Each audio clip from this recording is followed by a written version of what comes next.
In a moment, you'll hear James Stewart as the six-shooter. Just one of many fine programs brought to you each week on NBC. Tomorrow night, there's top comedy entertainment with the Bob Hope Show, the Phil Harris-Alice Faye Show, and Can You Top This with Senator Ford. Bob Hope delivers rapid-fire comedy routines, while Phil Harris and Alice Faye bring both mirth and music. It's a great Friday night lineup of comedy programs, all of them heard only on NBC. James Stewart as the six-shooter.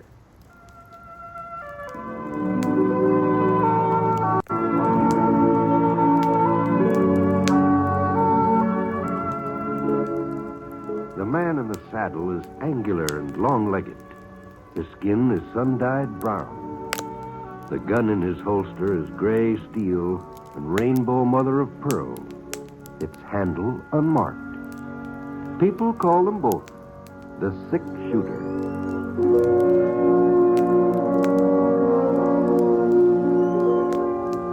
The NBC Radio Network presents James Stewart as the six-shooter, a transcribed series of radio dramas based on the life of Britt Ponset, the Texas plainsman who wandered through the Western Territories, leaving behind a trail of still-remembered legends.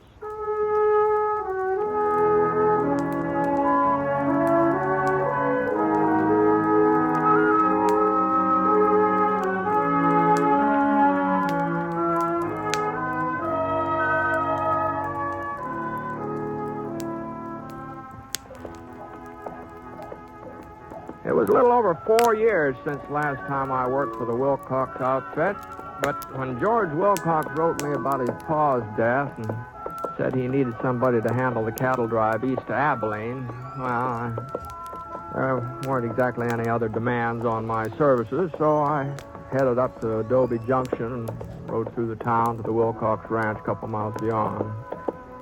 It was getting on toward evening when I pulled into the yard, and, whoa, boy, whoa, Scar, whoa. Only about 8 or 10 steers in the main corral over back of the house. Well, maybe George hadn't finished the roundup yet, or maybe he was going to start the drive from out on the range. Whatever it was, he'd have to get started pretty soon or the weather'd be against us.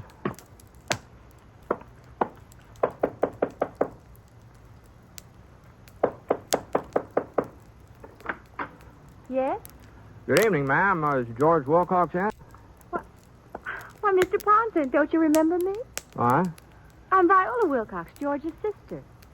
Viola No, you... Why, I just can't believe it. Well, I guess I have changed since you last saw me. Change? Why, gee, well, you've practically grown up overnight, Viola. There are some folks around here who wouldn't agree with you, Mr. Ponset. Oh? Who is it, Vi? It's Mr. Ponset, George. Britt? Why, Britt, boy, you old rattlesnake. It's about time you turned up here. How are you, George? Pretty good, pretty good. Put on another plate, Vi. Britt will be here for supper. Oh, I wouldn't like to impose. No, I mean, you probably weren't expecting me tonight. Why, we've been expecting you for the last week. Vi's had the spare room ready since Monday. Well, if you're sure there's enough food, Viola... Oh, there'll be plenty, Britt. As a matter of fact, I won't be eating supper at home tonight. Now, Viola, I told you weren't... I'll call you when everything's ready. I guess we might as well wait in the parlor, Britt. Sure. I hope I'm not too late for the drive, George. Late? Well, you said you've been expecting me for several days, and I didn't see much stock in the corral. Oh, the boys are still out on the roundup. They're a little late. I couldn't go out with them this year. Oh, that's all. They'll probably show up sometime tomorrow, Friday at the latest. You can start off then. You won't be going long? No. I'm going to stick around here. Uh-huh. I was real sorry to hear about your father, George. He went easy, Britt. I'm thankful for that. Yeah. You know, I just can't get over how Viola's changed. Why, she's turned out to be a real pretty young lady, hasn't she? I'll bet she's got more beaux than any other girl in the whole county. She could have, I guess, if she wanted them. What? Britt, do you remember Judge Coffin? Coffin? He was that outlaw from up around Cloud City. You had something to do with capturing him, as I recollect. Well, I was sort of in the neighborhood when it happened.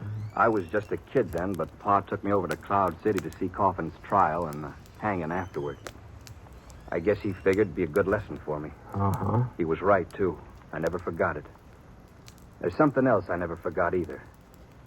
The way Judd Coffin looked. His eyes. His nose. Everything about him. He was born to be a killer. It was writ all over him. No, I don't know now, George. Well, I do.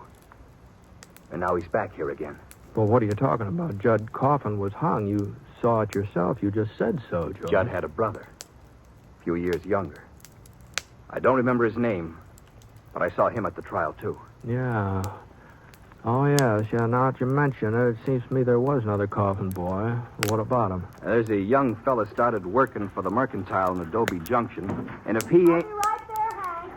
Everything's on the table, George. Just stack the dishes when you finish eating, and I'll do them when I get home. Now, you hold up a minute, See Viola. you later, Britt. Night. Come over here, Britt. Over here to the window. What? There he is in that buggy. Now, you take a good look. Well, Now, don't he look just like Judd? Well, it's been quite a while, George. I've sort of forgotten Judd Coffin. Well, I ain't forgot him. I couldn't, not ever. I can still see him when they led him up to them gallows. I can still see his eyes, killer's eyes. And that's his brother out there riding away with my sister, ain't it? Well, ain't it? Well, maybe he does sort of resemble Judd in a way, but why... It's more than a resemblance, Britt. I've seen him up close. He's a spitting image. I don't see what difference it makes, George, unless he's been causing trouble, and even then... Britt, he's only been around here for a couple of months. Just give him time. He'll cause plenty of trouble. Maybe so. But now listen, George. Britt, if a man's got bad blood in him, it's bound to come out sooner or later. It's bound to. George, it seems to me a fellow ought not to be blamed for what his brother's done. If he ain't up to something, then why don't he admit who he is? What do you mean? Says his name's Hank Wallace. Says he never heard of Judd Coffin.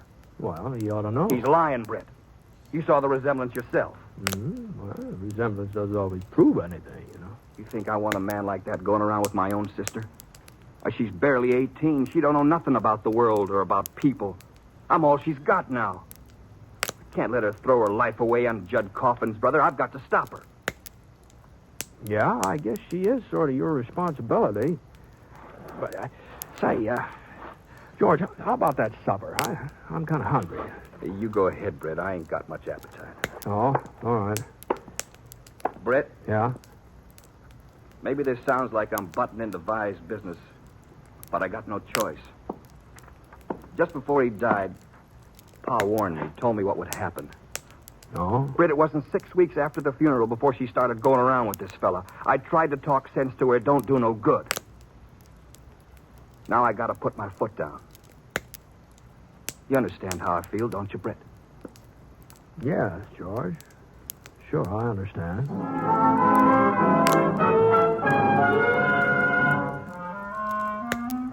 Well, I went ahead and had some supper. Cold ham, potato salad with bacon in it, and stewed peaches for dessert.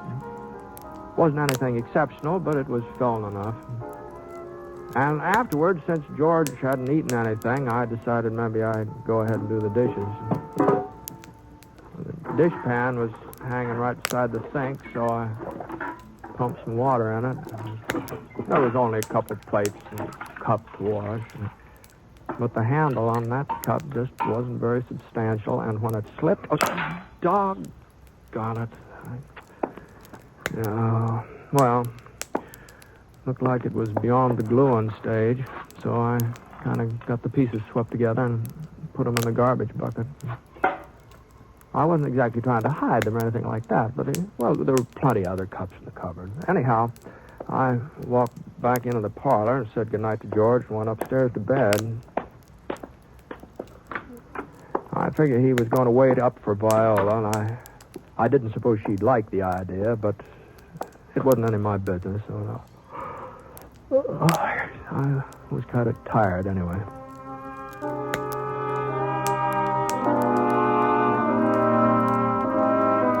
And Viola sure didn't like it either. At least that's how it sounded to me when I woke up about 1 o'clock and heard her and George going at it, hammer and tongs in the downstairs hallway. What I do or where I go. I'm your brother, Viola. Well, you're not my keeper. He's no good. If he was, he wouldn't keep you out until all hours of the night. Staying out was my idea. I didn't want to come home because I knew I'd have to sit here and listen to you. Well, you're gonna listen. I told you who he was, but you wouldn't believe me. Now maybe you'll believe Britt. Don't drag him into this, please. Please, George. Britt? Britt, are you still awake? George, I asked you not to. Britt? Yeah? Yeah, what's trouble? Would you mind coming down here? Well... It'll only take a minute, Britt. Well, all right, George. All right, give me a chance to put my pants on. I sure didn't like the idea of mixing into a family argument, but I didn't like I was going to get any sleep till George had simmered down, so I pulled on my trousers and I slapped a little cold water in my face. Yeah. Then I headed out in the hall. I could see Viola standing at the bottom of the stairs, and her face was real white, and her eyes were kind of wide open and determined. George was holding onto her arm. The way his jaw was set, well, he was just as determined as she was. Any of my business. Well, I do care. It's for your own good, Vi. Well, good evening, Viola. Mr. Ponset, I'm awful sorry that you have to get involved in this. And I'm ashamed, too. Well, you ought to be. Not for myself. I'm ashamed for you, George. For me? I'm not running around with no outlaw disgracing my family. Britt, you tell her. Tell her who he really is. Now, George, I never saw the man before in my whole life. You noticed the resemblance right off, didn't you? You remarked on it. That man, Judd Coffin's brother, Vi. Is that what you got Mr. Ponset down here to tell me? Well, ain't that reason enough? No, it's not enough. He's been lying to you, pretending to be somebody else. Don't you care? He hasn't lied to me, George. I know who he is. I've known it since we first met. He told me he was Hunt Coffin. He told you? He was afraid folks around here would hold it against him. That's why he changed his name. And it looks to me like he was right. You knew who he was and you went right on seeing him? Can't you understand, George? He's not to blame for something his brother did. They're two different people. The same blood's in him that was in Judd Coffin.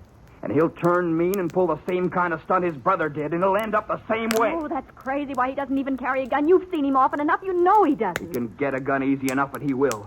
The very first time he figures he needs one. Mr. Ponset, won't you talk to George? Maybe you can make him see that I'm not a child, that I know my own mind. Well, it seems to me we've all done enough talking for one night. Anyway, I sure could use a little more sleep. You know, things may look different in the morning. Don't you think so? You know. Mr. Ponset's right. We'd better go to bed, too. Things won't be any different tomorrow, Vi, not as far as I'm concerned. I'm telling you here and now, you're not to see young Coffin again, ever. I'm going to marry him, George. What? I wasn't intending to tell you yet. I thought maybe later you'd come around, but I guess you never will. I promised him tonight. Promised him? You don't know what you're saying, Vi. George, let's go. You're just doing this to spite me, ain't you?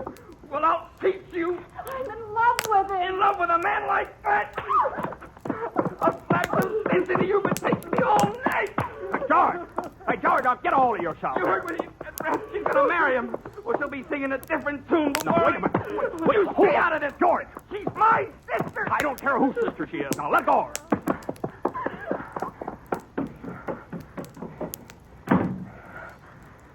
All right, now, George, come on. Let's go upstairs. It's for her own good, Britt, what I done. Yeah, I guess you must have thought it was. Someday she'll realize it was for her own good. She can't marry him, Britt. She just can't. Well, treating her the way you did is apt to make her more set on it than ever. She'll get over that idea fast enough now that she knows I mean business. Someday she'll thank me for slapping her. Yeah. All right, let's get some sleep, George. Come on.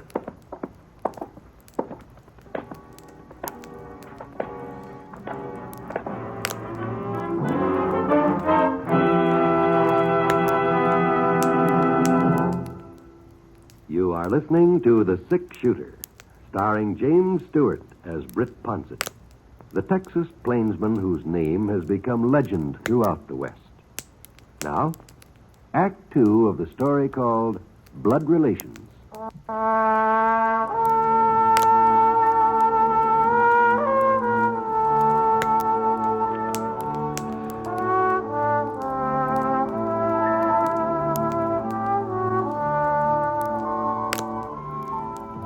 Well, it took me a little while to get back to sleep, but I didn't hear anything more out of George or Viola during the night, so that was something. When I finally woke up again, I just didn't feel like I'd had any rest at all. And it was late, too, nearly 6 o'clock. I got dressed and I went downstairs. Viola was fixing breakfast. Her eyes were sort of red, and there was a little splotch on her cheek where George had slapped her. But she didn't say anything about it, and I sure didn't see any point in opening up the subject. So a couple of minutes later, George came in from doing his chores, and we all sat down at the table. He didn't eat much, just some coffee, and as soon as he was finished, he said he was riding out to the high grass to see if the roundup was on its way down. I offered to go along with him, and so we got on our horses and started off. You see, Britt, what'd I tell you? She's all right now. She got that nonsense about young Coffin out of her head. Oh, maybe so. Yeah, she didn't mention him again, did she? Oh, I reckon if she were still thinking about him serious, she'd have said so. yeah, She's a Wilcox, Britt. We don't go around making fools of ourselves. Not for long, anyway. We kept on riding for a couple of hours until we got to the high ground. But we didn't see any signs of the roundup, so finally we turned around and headed back to the ranch house. I don't know what's taking them so long. They should have been down a couple of days ago. Oh? If they don't show up by morning, we'll have to start looking for them. Oh, whatever you say, George. Here we are. Whoa, Frenchie. Whoa, boy. Whoa. Hey, you know something, Britt? I've got kind of an appetite. Oh, I don't doubt it, the way you've been eating lately. Easy, Scar. Easy. Well, I'll sure make up for it this noon. I wonder what she's fixed for us. Vi? We're back, Vi. Must be out in the kitchen. That's funny. Vi? Just a minute, George. Oh, she's upstairs. That's why she didn't hear me. How about some food, Vi? I didn't know you'd be here. You didn't say anything when you left. I'm usually here for dinner, ain't I? Yeah. Well, it'll take a couple of minutes to get something ready. I just got back from town. You what? Well, I guess I'll go wash up. What were you doing in town, Vi? I wanted to see Hunt. Oh. Well, I suppose you did have to explain things to him. I guess he was entitled to that much. How'd he take it? When you told him you couldn't marry him? I didn't tell him that, George. We're going to get married as soon as we can. He's coming to get me tonight.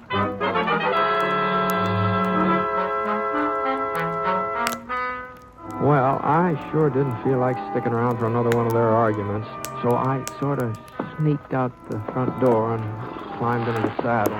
Let's go, boy. Come on. I figured I'd ride in town and get me something to eat while I was at it. Maybe while I was gone, George and Viola had come to some sort of an understanding. At least I hoped they would. It took me about 30 minutes to reach Adobe Junction. Looked like there was only one cafe. Molly's Home Cooked Meal. It's right next door to the Mercantile. Whoa, boy. Whoa, Scar. Whoa. Tossed the reins over a hitching rail and started into the restaurant. Mr. Ponset? You're Britt Ponset, ain't you? That's right. Viola told me what you looked like, but I'd have recognized you anyway. Oh? You're a six-shooter. I've heard a lot about that gun. How fast you are with it. My brother, he found out firsthand. Your brother? Judd Coffin. I see. My name is Hunt Coffin, Mr. Ponset. Yeah, I sort of figured that. I just wanted you to know I sure do appreciate what you did last night, taking Viola's part with George. Well, George was pretty upset. I don't think he meant to carry on that way. He's real fond of his sister when you get right down to it. If he ever hits her again, I'll kill him. Well, I guess you and Viola won't have to worry much about George any longer. What do you mean? Well, she says you're going to get married right away. You're coming out after her tonight, is that right? She told you that? Well, sure. That's true, isn't it? Oh, I didn't want him to know. He'll try to stop us. I told her not to say anything.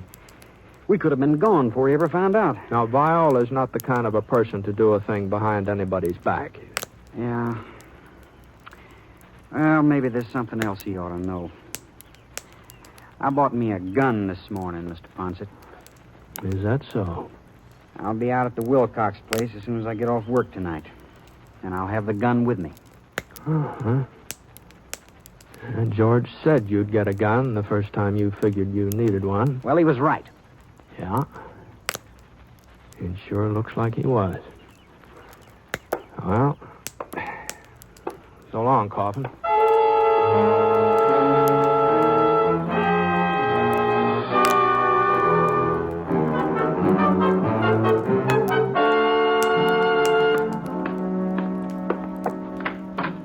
What in thunder happened to you, Britt? Oh, I thought maybe you and Viola ought to have a chance to talk this out in private, so I rode in town. You needn't have bothered. Huh?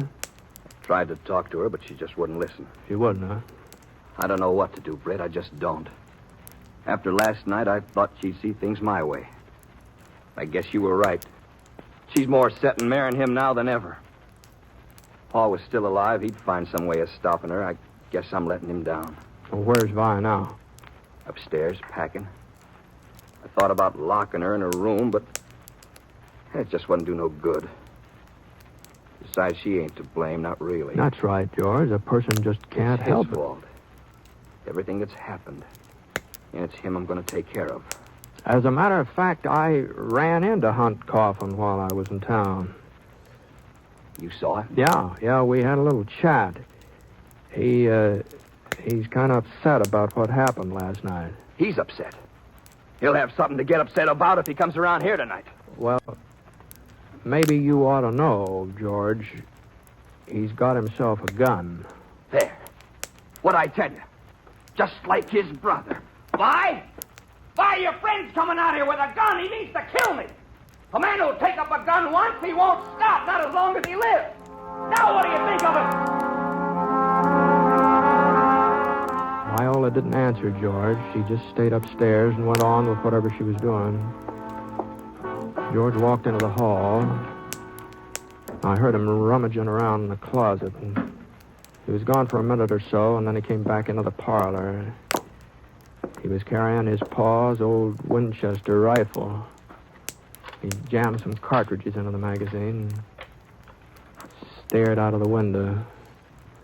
The sun was just beginning to drop behind the hills to the west, and the shadows on the slopes were turning orange. And George pulled up a chair and sat down. The rifle was lying on his lap, the barrel pointing toward the open window beside him.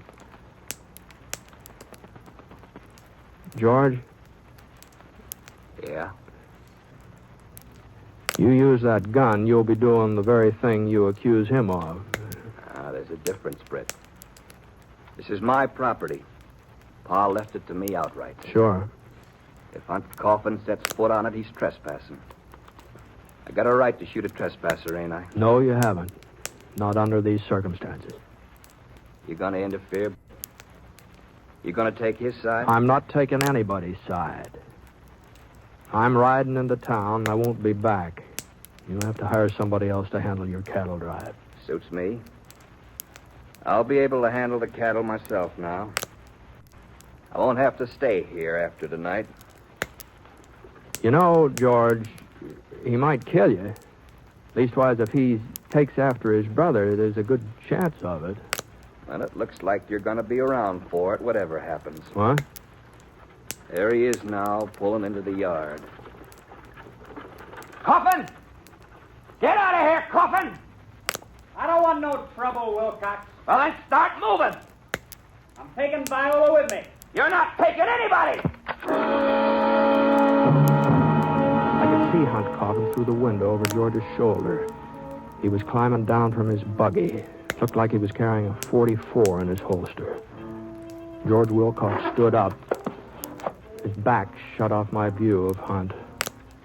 He shoved the stock of his rifle against his shoulder, and his finger curled around the trigger. He shifted his weight onto one foot, and I got a glimpse of Hunt again. His right hand was inching toward that .44, but he hadn't pulled it out yet. I'm coming in and get her, Wilcox. Go on and draw. I know you got a gun. Go on, use it. I don't think I'll need it. I gave him a chance. You heard me, Britt. He There wouldn't wasn't take much it. You time heard to me. answer him. His finger was already squeezing back. There wasn't even time to get over to him. I grabbed for my gun. The bullet hit him right in the arm, spun him half around. For a second, I didn't know what had happened. I hadn't fired at him. I hadn't even had a chance to finish drawing. And then I saw a little spiral of smoke on the hall stairs behind him. Viola, Put down that rifle, George. you're crazy, Vi. Why? Are you all right? Stay there, Hunt. I'll be right out. Put it down, George. Now, I'm going away with Hunt. And if you come after me, it won't be Hunt who will stop you. Kind of funny, isn't it? You always said Hunt would turn out bad because his brother was that way. And they both had the same blood in them. What about it, George? Would you be willing to shoot me? What are you talking about, Vi? You know I'd never do a thing like that. Why not? I was willing to shoot you. We've got the same blood, haven't we? Goodbye, George. Goodbye, Mr. Ponset. So long, Vi. Good luck. Upward. Up. She wasn't making any sense, Britt, asking if I'd shoot her. Why, that's just plain foolishness. Yeah. Yeah, well, I'll take you into town, George. You better see the doc about that arm. My own sister. My own flesh and blood. Sure had her figured wrong. Well, maybe you had young Coffin figured wrong, too. Come on, let's go.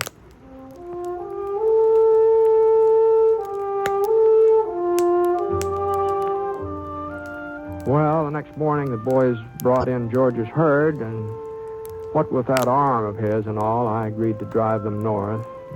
It was nearly 3 months before I got back to Adobe Junction again. Viola and Hunt, they were married and had a little house in town. But George, he hadn't been near me. Hadn't said a word to Vi since that night she left the ranch. Vi was kind of upset about it, but she kept telling herself that sooner or later George would see where he'd been wrong and he'd come around. I don't know. Maybe he will. Maybe he will.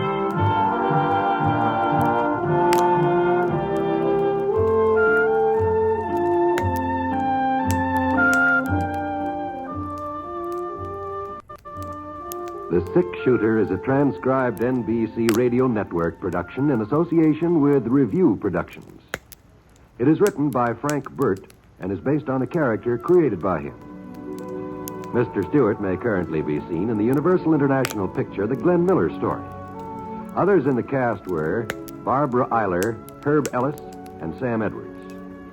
Special music for this program was by Basil Adlam, and the entire production is under the direction of Jack Johnstone. All characters and incidents were fictitious, and any resemblance to actual characters or incidents is purely coincidental. Oh, by the way, you'll be interested in knowing that the Six-Shooter has been chosen for broadcast to our men overseas through the facilities of the Armed Forces Radio Services. This is John Wall speaking.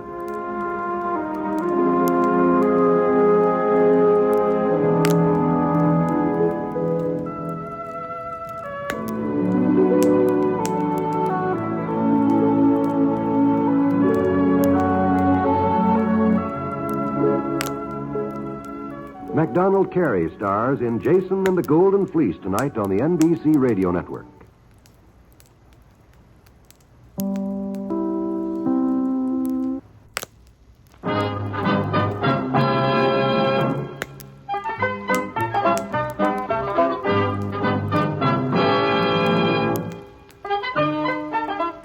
In just a moment, you'll hear James Stewart as the Six-Shooter.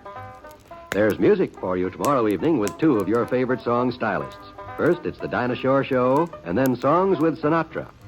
There's laughter, too, in your Friday lineup with three comedy favorites. The Bob Hope Show with Bob's guest Jerry Colonna, the Phil Harris Alice Faye Show, and Can You Top This? It's a great Friday night program lineup, all of them heard only on NBC.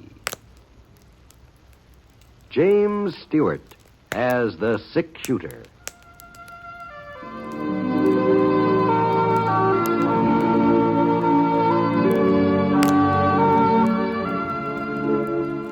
The man in the saddle is angular and long-legged. His skin is sun-dyed brown. The gun in his holster is gray steel and rainbow mother of pearl. Its handle unmarked. People call them both the Sick Shooter.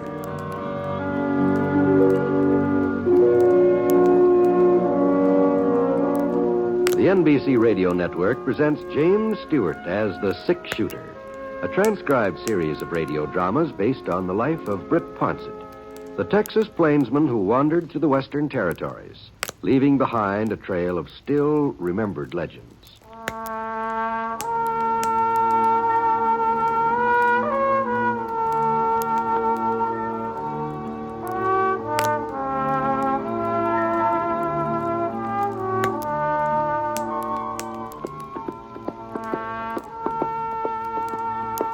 It was about 7 o'clock on a Saturday evening, and I was riding down the east trail that led from Castle City over to Crown Ranch.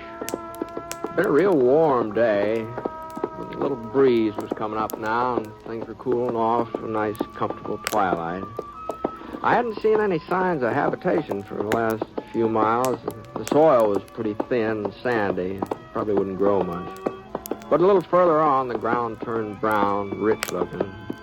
I noticed a frame house sitting back, 50 yards back from the trail. When I was almost even with the house, the front door opened and somebody came running out toward me. Hey, mister, would you hold up a minute, mister? Young boy, it looked like, about 15, 16, wearing blue jeans and a checkered shirt and a little peaked cap pulled down over his ears. Whoa, Scar. Whoa, boy. Howdy, son. What can I do for you? You come from town, mister? That's right. You didn't run across Friendly DeWitt on the trail, did you? Friendly DeWitt? You know him, don't you, mister? He runs the traveling mercantile. How's that? Oh, sure. We're too far out to get into town very much, so he brings around a wagon load of goods every once in a while. I just don't know what we'd do without him. Well, don't stand out there all night jawing. Just find out about Friendly, like I told you. The gentleman ain't seen him, ma'am. Oh, shut up, Fern. You can wear something else if you have to. The supper dishes are waiting, Cindy Lou. What was that she called you? Cindy Lou? But that's a girl's name. Oh. In this light here, the way you were dressed, I sort of thought maybe you were... It don't matter. Thanks again, mister. So long. So long. Cindy Lou. Well, I gave Scar a little touch of my heel. Let's go. Come on, boy. We started off. I figured I'd had about 8 miles to go before I'd reach the Crown Ranch. I hadn't been through this part of the country in quite a spell. But I was pretty certain Floyd Prince would remember me from the old days. He'd sign me on for the summer if he had an opening. Come on, Scar. Come on.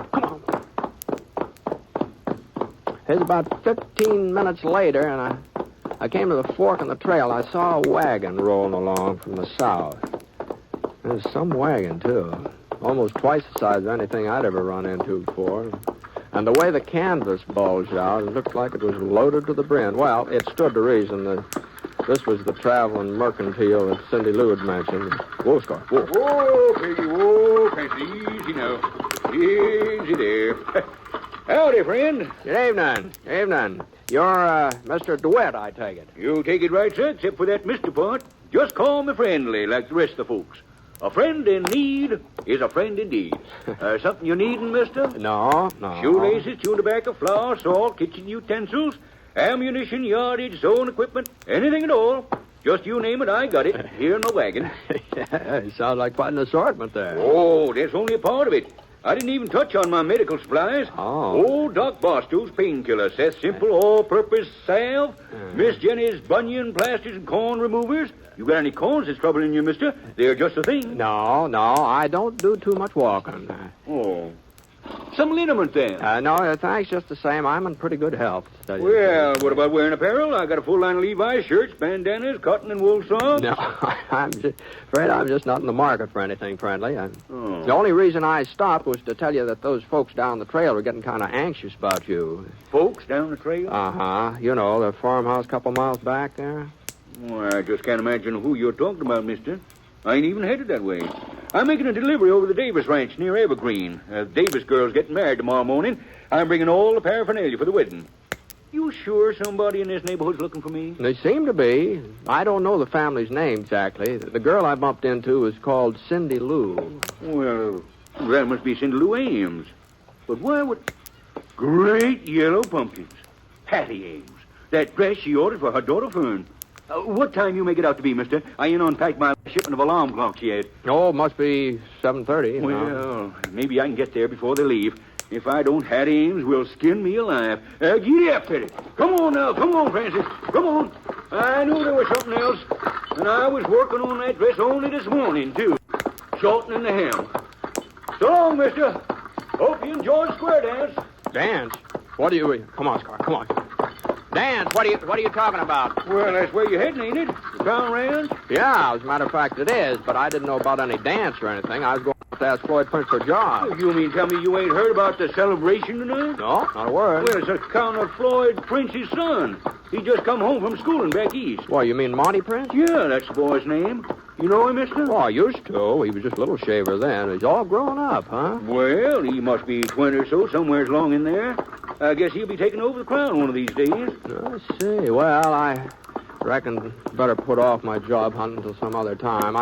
I wouldn't want to bother Floyd and give him a party. I'll ride along with you for a spell, friendly. Well, if you're an acquaintance of Floyd Prince's, I imagine you'll be more than welcome at his party. Practically everybody in the neighborhood's been invited. Maybe so. But fact is, I'm not too good at square dancing. I don't know, but there's just something about my legs. A little too much of them, I reckon. Well, I just hope you're the only absentee. Well, what do you mean? Well, Hattie's daughter Fern, she was planning to wear this here dress her ma ordered from me. Oh. Yeah, like it's not she's having a tantrum right now. She sure takes after Hattie. She does, huh? Yes, sir. And mind not delivering her outfit on time, well, there'll be real catastrophe. You see, Hattie's aiming to marry her Fern off to this young Monty Prince. And she'll probably manage it, too. Hattie usually gets her own way. Uh-oh. Look over there, mister. Buggy coming up the trail. That'll be Hattie and Fern on the way to the crown. Yeah, I wouldn't be a bit surprised. Well, it's too late to do anything about the dress now if they're started off. Yeah, the best thing for me to do is to stay out of sight. I'll get my wagon over here under these trees here. Easy, Francis, easy now. But what do you... They're bound to see you sitting there. Oh, you don't know Hattie Ames like I do. What do you mean? Well, she's as nearsighted as a buffalo. Can't see her hand in front of her face unless she's wearing her bifocals. Oh. And she won't be wearing them either. Not if she's heading for Shindig. Well, what about the daughter? Well, I told you, Fern takes after her mother. She's as blind as a bat without her spectacles. I see. Here they come.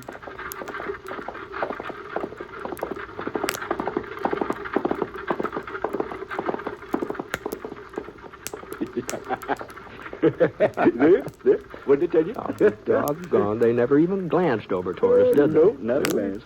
Well, I guess I might as well mosey over to the Davis Ranch. Nice meeting you, Mr.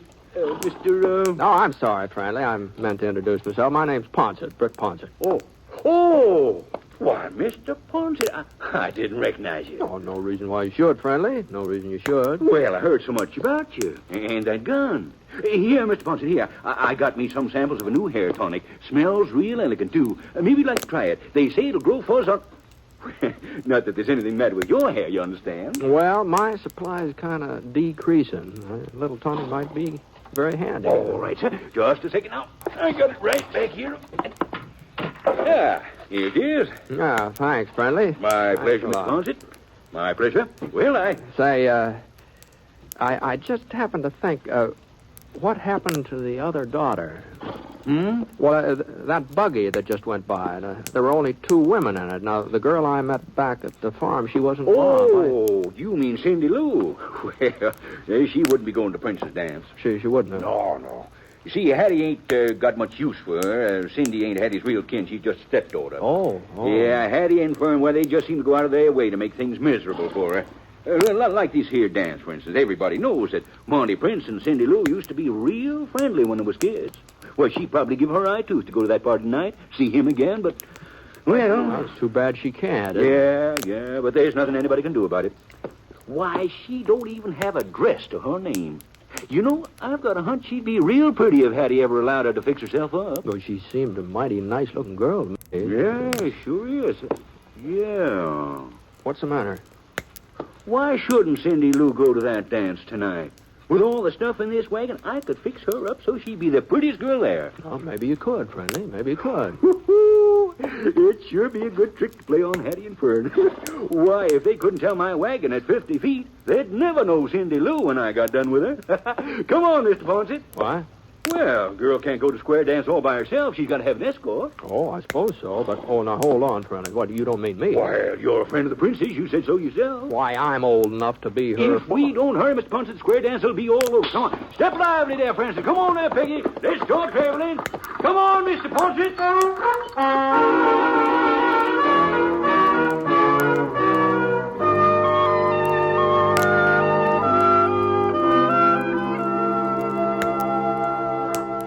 I just don't understand, Mr. DeWitt. You mean you want to loan me a dress? And all the trimmings, Cindy Lou. Before I get done with you, you'll be so dooted up that your own stepmother won't recognize you. And you want to take me to the dance, Mr. Ponset? Yeah, sure. That is, if you want to go. Yeah. Well, that's right kindly of you both, but the fact is, I don't have no interest in attending the doings at the Crown. Oh, you don't, huh? Well, in that case... I don't know where you ever got such a notion, Mr. DeWitt. As if I cared anything about seeing Monty Prince again. Why, I haven't even thought of him since he went away to school. Not once. Well, I reckon your stepsister Fern's done some thinking about him. A lot of good it'll do her. Monty wouldn't look to... I mean, it's none of my business, one way or the other. No, I guess it isn't. I'm sorry we bothered you. Let's go, friendly. Okay, Mr. Ponset. Night, Cindy Lou. Mr. DeWitt. Was there, something you wanted, Cindy? I guess maybe I'm acting kind of ungrateful. I mean, well, you both did put yourself out for me, and it was real generous of you to do it. I don't suppose it would do me no harm to go to that square dance. For a little while, anyway. If you really want me to. Well, now, that's more like it. Let's see now. The first thing we got to do is find a dress.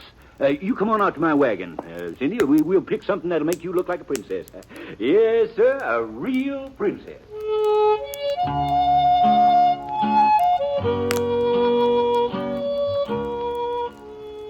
Well, I want to tell you, Friendly wasn't very far wrong.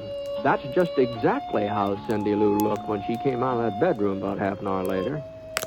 And for a minute, we just stood there, just not saying a word, just staring at her. Something wrong? Don't I look good enough to go to the dance? Good enough? Why, Cindy Lou, you're as pretty as a picture. Ain't you, Britt? Why, she sure is.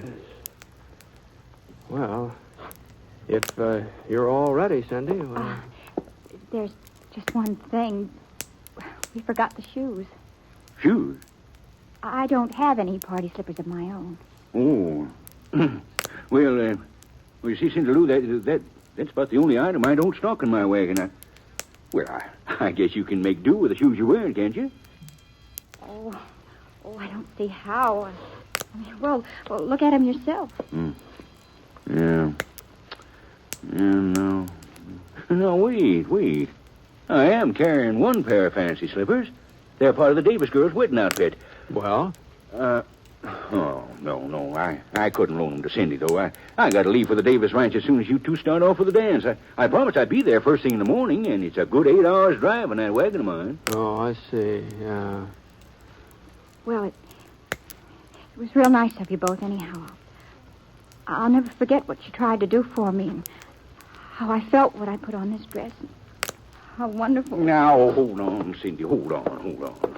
It's all right. Just let me do some figuring here. Let's see. If I was to leave here by midnight, I could be at the Davis place along about 8 a.m. That ought to be early enough. Well, there ain't no reason why you both couldn't be back here before 12 o'clock, is there? No reason at all. Well, then I guess the next thing to do is to find out whether them slippers will fit or not. I'll bring them right in. Well, I just don't know what to say, Mr. Ponset. Nothing like this has ever happened to me before. It all seems like something out of a storybook. You know, Cindy, I was just thinking the same thing. Well, here you are, Cindy. Try 'em on. Gee, they sure do look small, don't they? Yeah? You think you can make it? Oh, I don't... Oh, there. Oh, it is kind of tight, but... Well, try the other one. If you can get one on, the other ought to go, too. There. Good. Now, you going to be able to walk all right? Oh, I'll be able to walk all right, Mr. Stewart. The way I feel I could almost fly. Well, then you better get started. You won't have too long to the dance, you know. And don't forget, Britt, you got to have her back here by midnight. Don't worry, friendly. I won't forget.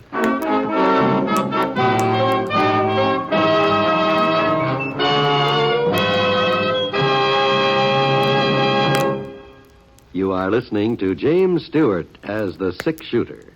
The story of Britt Ponset, the Texas plainsman whose name has become legend throughout the great Southwest. Now, Act 2 of the story called When the Shoe Doesn't Fit.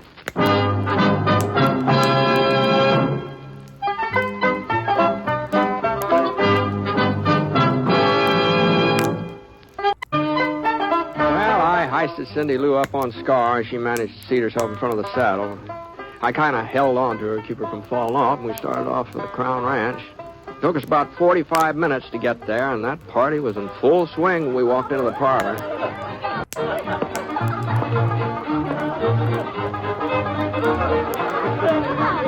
Rope your cow and brand your calf. Bring your honey an hour and a half. Floyd Prince came over to the door when he saw us and told me we're more than welcome. He's real nice considering I'd invited myself. I sort of managed to avoid mentioning Cindy Lou's name, and what with all the hubdub, Floyd didn't seem to notice that I hadn't introduced her properly. But Floyd's son, Monty, well, he didn't wait for any introduction. He just took one look at Cindy, and that was the last I saw of her. As far as I could tell, the other girls at the party were just completely out of the picture from then on. I waited until there was an intermission and the dancing, and then I moseyed over to the punch bowl. Oh, can I help you, Mr. Ponset? Yes, ma'am. Thank you. I'm Mrs. Ames, Hattie Ames. Oh, how do, Miss Ames? Oh, Fern, over here, dear. I want you to meet somebody. This is my daughter, Fern, Mr. Ponset. I'm pleased to meet you, Fern. Well, speak up. Fern's sort of shy. Yes. Oh, by the way, that young lady that you brought to the party, she doesn't seem to be spending much time with you, does she? Oh, that's the trouble when a man brings a pretty girl to a dance. He's apt to find himself all alone. Fern, stop your fidgeting. Of course, now, some girls have character as well as looks. All right, I say. grab your partners for the next dance. And I'll tell everybody going in. Oh, my goodness. They're starting another dance. Now, Mr. Ponset, don't think that you have to ask my permission to dance with Fern. You just go right ahead. Yes, Fern? Here we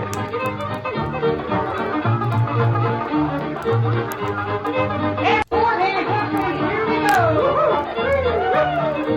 Around and don't you know?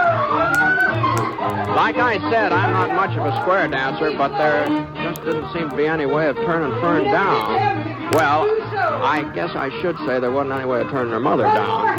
So, we did our best. Whoop. Oh, sorry, Fern.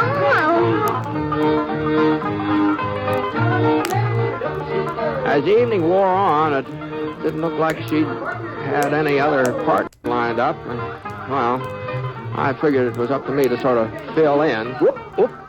Oh, I sure didn't mean to kick you, Fern. There's one thing about her, though. She sure didn't talk a man to death. And somehow the time passed. And the next thing I knew, it was after 11 o'clock. Now, that meant Cindy and I had to be starting home, so I looked around for her, but she wasn't in sight. I excused myself from Fern and headed out the front porch. Yeah, Cindy was there all right. But the thing that surprised me was she was all alone. Looked like she'd been crying. Cindy. Oh, Mr. Ponset. What, are you all right? Oh, I'm fine, just fine. Where's Marty? I don't know. Well, maybe you'd better find him and say goodnight. I never want to see him again. Not as long as I live. Oh. Well, what happened? I thought you two were hitting off real good. I thought so, too, at first. While we were inside dancing, everything was just wonderful. And then, all of a sudden, he started acting like he didn't care about me at all. Said he couldn't be spending all his time with one girl. He had to dance with some of the others. Mm-hmm. Well, after all, the party is in his honor. And that ain't all, Mr. Ponset. He didn't even know who I was. Well, didn't you tell him? Well, I thought sure he'd know. I never figured he'd forget me, not in just a few years. Well, you've changed, Cindy, and the way you're all fixed up tonight. Oh, that wouldn't matter. Not if Monty really liked me. I'd never forget him. I'd know him no matter how much he changed or how he dressed. Well, all you had to do was just tell him who you were, you know. No, I just couldn't. And you mustn't tell him either. You've got to promise me you won't. Now, please, Mr. Ponset. Well, that's what you want. Well, I think maybe we'd better leave. Yeah. Well, I'm ready. You got everything? I guess so. Why? I don't know. I just thought maybe you'd lost one of your slippers or... My slippers? Whatever gave you that idea? I don't know. I just sort of crossed my mind somehow. Never mind. I'll get Scott.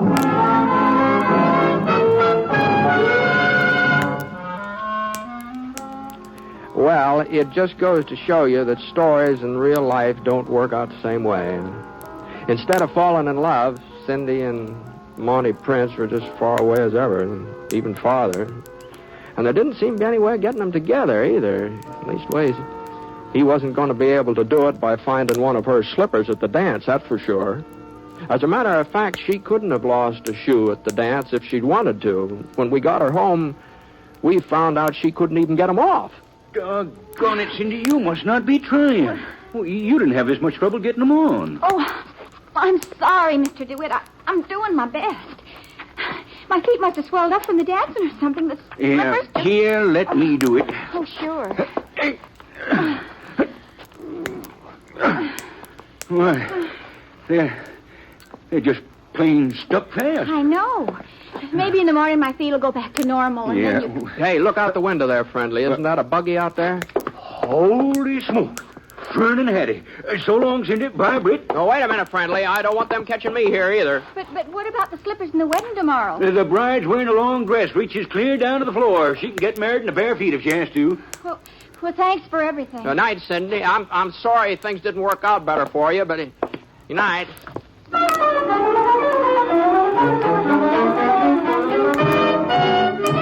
Well, along about noontime the next day, I was in my hotel room washing up for Sunday dinner. They were planning to serve fried chicken and corn fritters and apple pie.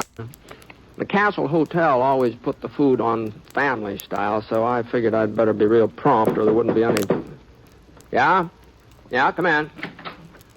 Oh, Marty. Oh, what are you doing in town? I came to see you, Mr. Ponset. Oh, is that so? It's about that girl you brought out to the Crown last night. Well, I sort of had the impression you weren't too interested in her. Oh, I'm interested, all right. I wish I wasn't, but I am. How's that? Well, you see, Mr. Ponset, before I went back east, I was, I was real fond of another girl. Cindy Lou Ames, her name is. Oh. And we sort of promised that we'd wait for each other. But last night, that girl with you, well, she sort of made me forget Cindy. She did, huh? For a while, anyway. And then I remembered, and I felt real bad because it didn't seem like I was being fair to Cindy. So I went inside and I left the other girl to herself. But doggone it, all night long I kept thinking about both girls, and they sort of got mixed up in my mind. I couldn't even keep them straight. Uh-huh. You've got quite a problem there, haven't you? Yeah. Excuse me. Good morning, Mr. Ponset. I finally managed to get... Oh. Cindy Lou. Hello, Monty. Golly, it's good to see you. I was hoping you'd be at the dance last night. Were you? You know, you haven't changed a bit. No, I guess I haven't. They're in this paper bag, Mr. Ponset. Those things I borrowed last night. Oh. I thought maybe you could return them to Mr. DeWitt for me. Well, I'm not sure I'll be running into him again, Cindy. Here, Mr. Ponset. Now be careful. Don't... Oh, Mr. Ponset. Oh, doggone it, Cindy. I just sort of slipped out of my fingers. Well, here, I'll put these party shoes back in the sack. There. Well, goodbye, and thanks. Goodbye, Monty. Cindy, wait a minute. Where'd you get those shoes? I don't know what you mean. Why, they're the same ones they're exactly the same. Cindy Lou, you were at the square dance last night. You and that other girl... Why, there wasn't any other girl. It was you. No wonder I couldn't get you straightened out in my... What are you talking about? Tell her, Mr. Ponset, what I told you just before she came in. Well, I think maybe you better tell her yourself, Monty. As a matter of fact, I'm kind of anxious to get downstairs while there's still some fried chicken left, so... Now, you listen to me, you'll Cindy. excuse me. I've been in love with you ever since I can remember. I don't believe it. Well, it's true. And it doesn't matter what kind of a dress you wear or how your hair is fixed or...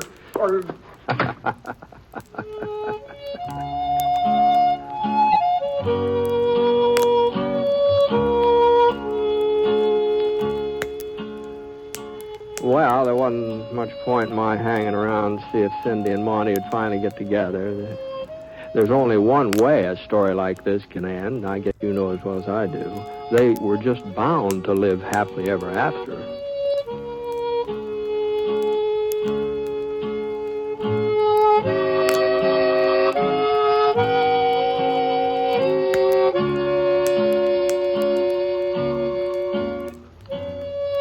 The Six Shooter is a transcribed NBC Radio Network production in association with Review Productions.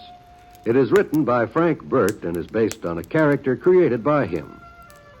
Mr. Stewart may currently be seen in the Universal International picture The Glenn Miller Story. Others in the cast were Barbara Eiler as Cindy Lou, and Eleanor Audley, Sandra Gould, Bill Johnstone, and Sam Edwards. Special music for this program was by Basil Adlam, and the entire production is under the direction of Jack Johnstone. All characters and incidents were fictitious, and any resemblance to actual characters or incidents is purely coincidental. This is John Wald speaking.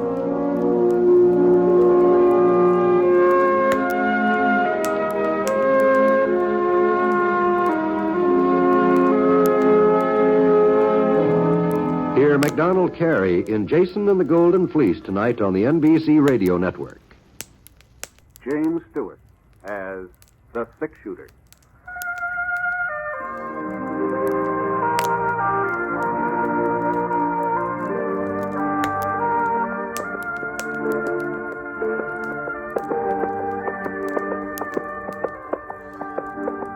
The man in the saddle is angular and long-legged. His skin is sun-dyed brown. The gun in his holster is gray steel and rainbow mother of pearl, his handle unmarked. People call them both the Six Shooter.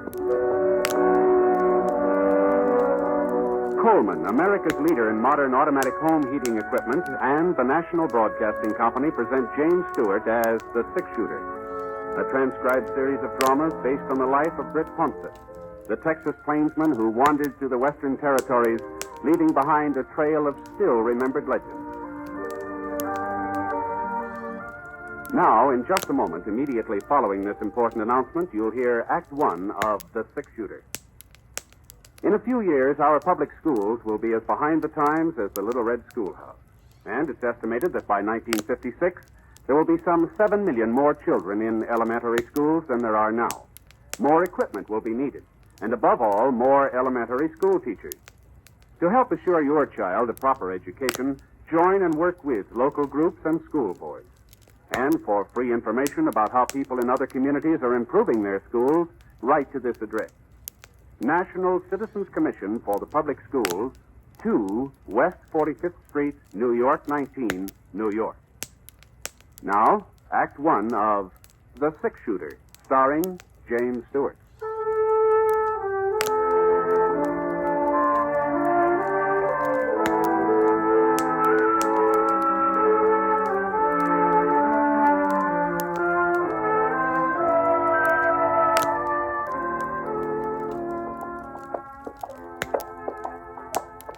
It was hot that afternoon. A low, crawling kind of heat that seemed to be following us as we rode along. The sun hadn't come out in the morning, but about noon it pushed through the clouds. Boy, it was hot. By 4 o'clock, when it should have been cooling off, it just seemed hotter than ever. We still had about 15 miles to go before we'd hit Lead Creek. That was where I figured on getting a job helping lay track on that new spur line to Salt Lake City. I nudged Scar on the plank, and we headed down a little gully. His ears pricked up, and he jerked his head. I wasn't sure whether he'd heard something or just sensed it. You know, with a horse, it's pretty hard to tell where hearing leads off and sensing begins. What's the matter, boy? Hey. And then I heard it, too. I wheeled Scar off the trail. Went about 20 yards before I saw him. He was lying in the shade of a yellow boulder in a clump of mesquite. A young fella, just lying there. He looked comfortable and relaxed like he was taking a siesta. But he couldn't have been enjoying himself too much, not with a big red stain like that across the front of his shirt.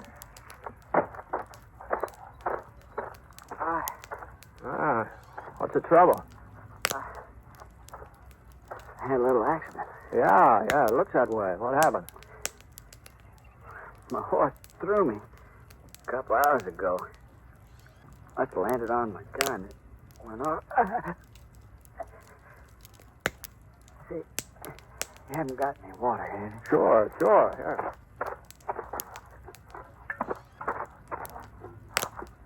Yeah.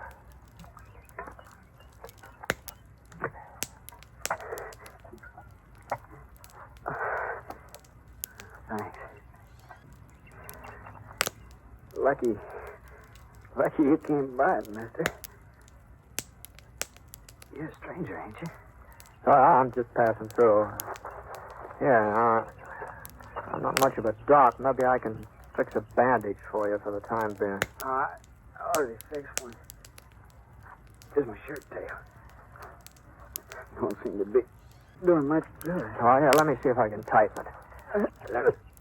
Hold on now. You think you can ride? I don't know. You ain't seen my pony yet. Hello, with a half moon on his flank? No, I can't say I have. Not to run off. Oh, now, just don't worry about him. My horse will get us into Lead Creek. Lead Creek? Yeah, it's close to town, isn't it? Yeah, I guess it is. Yeah, all right, now, let me give you a hand here. It ain't no use, miss. No, you gotta try. Now, just lean your weight on me.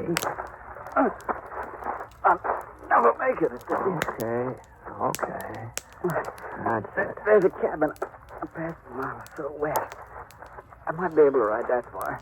Oh, that'd be better than staying here. Yeah. Now, I'm gonna lift your feet up. Now, that'll hurt plenty. But once you're in the saddle, you'll be all right. Now, here we go. There we are. I'll take it real slow. I'll walk alongside. There you are. Was it west, you said, huh? Yeah. I sure do appreciate this, mister. I sure want to... He keeled over in the saddle. I managed to keep from sliding out and we started off. About 15 minutes later, I saw the cabin he'd been talking about. And it wasn't much more than a shack, only 2-3 rooms and a couple of acres of fenced-in pasture and a barn.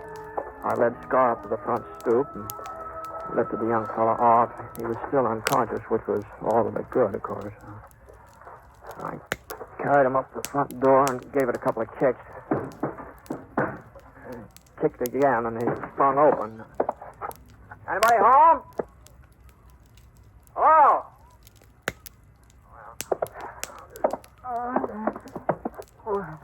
Yeah, now you just lay there. I'll try and get some rest. I'll look around. Where? He passed out again. I covered him with a blanket lying across the foot of the cot there. Supper was on the kitchen stove. Beef stew. Smelled pretty good. I opened the back door. I saw somebody cutting up a pile of kindling over near the barn.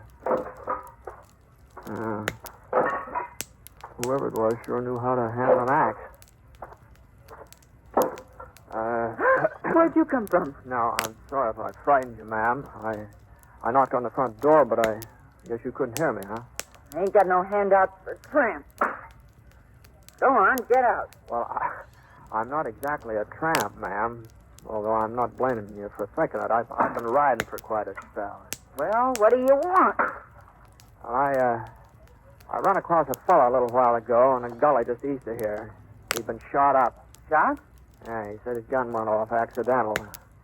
He's hurt pretty bad, and since this place of yours was the closest... Where is he? I took the liberty of putting him in the cot inside there, so I hope you don't... Oh. Well, she didn't wait even for me to finish. She just marched past me like I wasn't even there. I watched her for a second, and then I followed her into the house.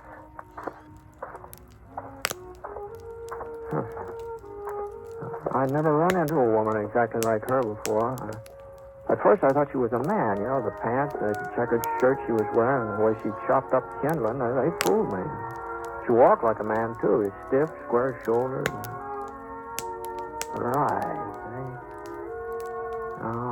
they were a woman's eyes, all right. Kind of soft and young and frightened. Yeah. The rest of her had been pretty as her eyes. She'd been a real fine-looking girl.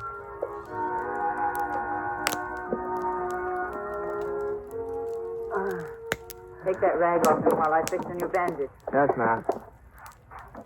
It's a shame to tear up a fancy petticoat like that. I got no need for petticoats, mister. Can you turn him on his side? That's better. Now, if I can just get the bleeding to stop. You know him, ma'am? No. Why should I? Oh, I just thought since he was in your neighborhood. Lots of folks pass by here. That don't mean I know him. I don't know you neither. Oh, sorry. My name's Ponset. Britt Ponset. Ponset. I've heard of you somewhere, haven't I? No, not likely. This is the first time I've been around Lead Creek here. Got a pocket knife? Yeah. Thanks. George, you're doing a real good job on him, you know. Your husband off somewhere today? I'm not married. Oh, it must get kind of lonely out here all by yourself, doesn't it? I like being alone. I want a lot of people around me. No, I can't say I blame you. I never been much on congregating myself. I always sort of like to... Well, you know, that bleeding's letting up a little. All right, I guess I'll be shutting off, ma'am. When I get into town, I'll send the doctor out here. No. No, you can't. What I mean is there is no doctor in Lead Creek. Oh? He moved away a couple of years ago. Well, there must be a doctor somewhere around these. No. Not within 100 miles. I'll have to take care of him myself. Well, maybe I can find somebody to help you. You know, since I brought him in here, I sort of I'd feel rather do it alone. I'll manage all right. Well, that's mighty decent of you, but him being a stranger, all right. So long. Mr. Ponset, Yes, ma'am? you won't tell the folks in town he's here. Well, he's a stranger, like you said. He don't concern them, and I don't want them laughing at me. They'd say, Jenny Garber's finally got herself a man. And if he wasn't unconscious, she'd never have managed it. So, you won't tell them, will you? Well, I don't suppose anybody will ask me about him. Easy, boy. Easy. What are you looking at? Oh, I was just noticing those horses over in the pasture there. Those both yours? Yes, they are. Why? No reason. No, that pinto looks like a good animal. What do you call him? His name's Moon, because of the marking on his flank. Looks like a half moon. Yeah, I can see it, yeah. Well, I hope the patient doesn't give you too much trouble. All right, come on.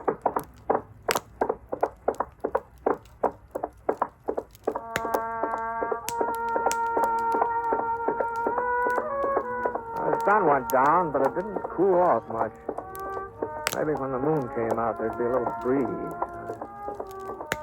I've been riding for a couple hours since I left the cabin. Still had 5 or 6 miles to go before I hit Lead Creek. We were coming through a narrow canyon when I heard a little rustling sound. First, I thought maybe it was that breeze I'd been waiting for. The next thing I knew, I was behind a rock. I wasn't quite sure how I got there. I guess my legs sort of took over without me having to tell them what to do. You ain't got a chance, Ned. We're all around you. Come out from behind those rocks and keep your hands up. Well, I'd be glad to oblige, but I ain't Ned. Whoever he is. Hold it a minute, Sheriff. Oh. Well, looks like they made a little mistake, boys. You all right, mister? No serious damage, I guess. Well, sorry to bother you, but what are you doing out here anyway? Well, I was heading for town. I heard there might be some work on the new railroad, thought I might sign up for a spell. Oh, well, I guess they can always use another man. My name's York.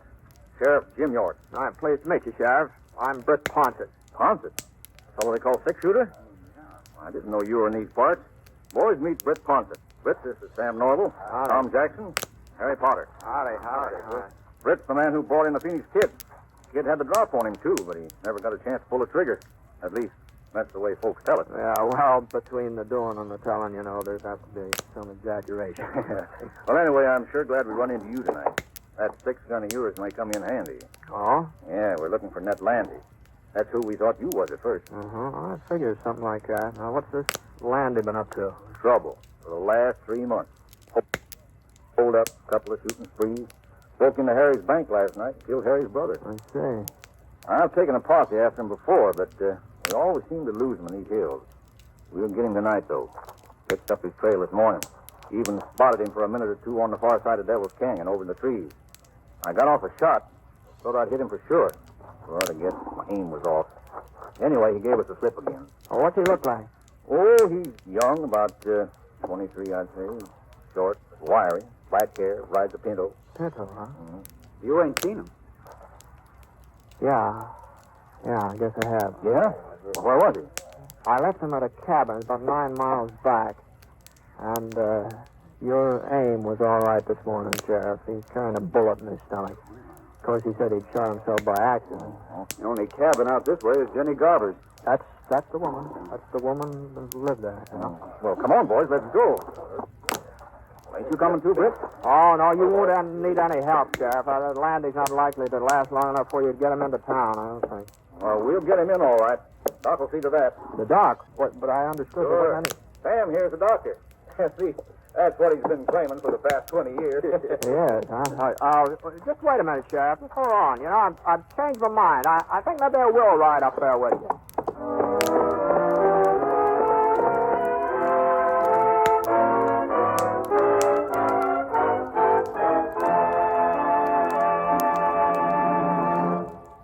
We'll return to James Stewart as the six-shooter in a moment. First, a word from Coleman, America's leader in modern automatic home heating equipment. You'll be glad this winter you bought a Coleman heater this fall. Yes, as you sit back in your easy chair, snug and comfortable, you'll be glad you bought a Coleman heater. You'll enjoy floor-to-ceiling warmth in those rooms you could never heat before. Get your Coleman oil or gas heater now during Coleman's big bonus sale. Here's what you get. First bonus, a new low price. Yes, now you can get a dependable Coleman automatic heater at a new low price. Second bonus, a new low operating cost. Coleman saves you up to 25% on heating bills because Coleman gives you maximum heat from your fuel. Third bonus, a 32-piece set of Libby's Safe Edge glassware worth $14. It's free with your new Coleman heater. Get 3 big bonuses. Get your Coleman oil or gas heater now during Coleman's big bonus sale. This sale is for a limited time only. So see your Coleman dealer tomorrow. You'll find his name and address in your telephone directory.